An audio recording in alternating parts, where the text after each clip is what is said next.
Concepts in a Teacup by HS Consultancy, presented by Harry Sewell.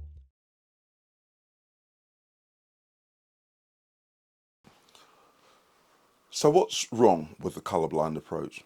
Well, it's worth starting with a recognition that those who use that term are doing so with good intention usually, suggesting that they interact with other human beings not based on racialized or ethnic identity, but they just kind of interact with human beings just as they see them, supposedly with no judgment.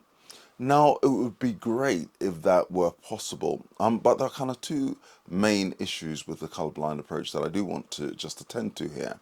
Firstly, it is just acknowledging that despite our desire to not really see people in categories, the reality is that our minds have been shaped to see people in terms of the categories that we believe they belong to, whether it be race or age or whether they're disabled or not disabled.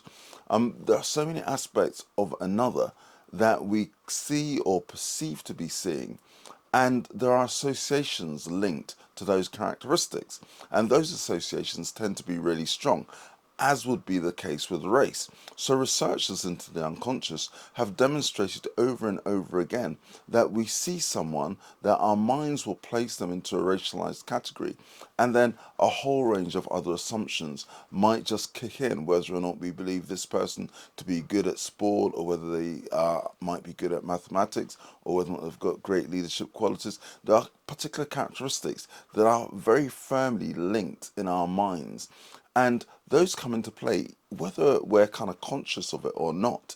It just happens because that same process that helps us to categorize human beings, it kind of helps us, for example, determine what's the sidewalk and what's the road. We see things and we kind of think, oh, this looks like this is this kind of structure or this kind of organization or this kind of person.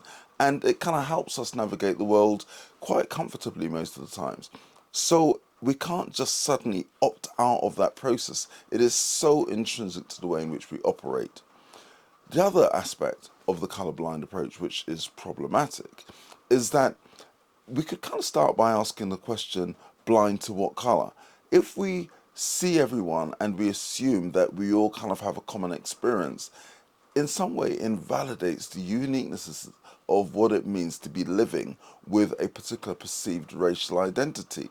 The thing about those encounters that we have with the world is that it isn't about individual choice, that the way in which someone might interact with another who they consider to be black or South Asian or any other Asian identity, that will be shaped by, as I say, the kind of perceptions that people have of them and the associations they have in their minds. So, whether it be going to the supermarket and interacting with staff, or being on public transport, or going for a job interview, or taking part in any kind of particular sport event, people will find that they have different experiences depending on how they are perceived racially.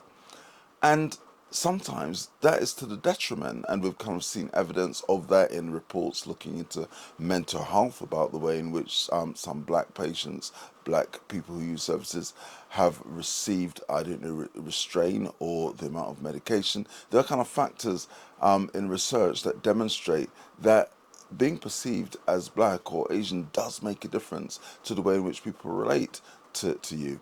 And therefore, to suggest that, well, I don't really see that aspect of another is almost, as I say, invalidating their lived experience of encountering a world that does respond to them differently and in ways that cause them sometimes detriment.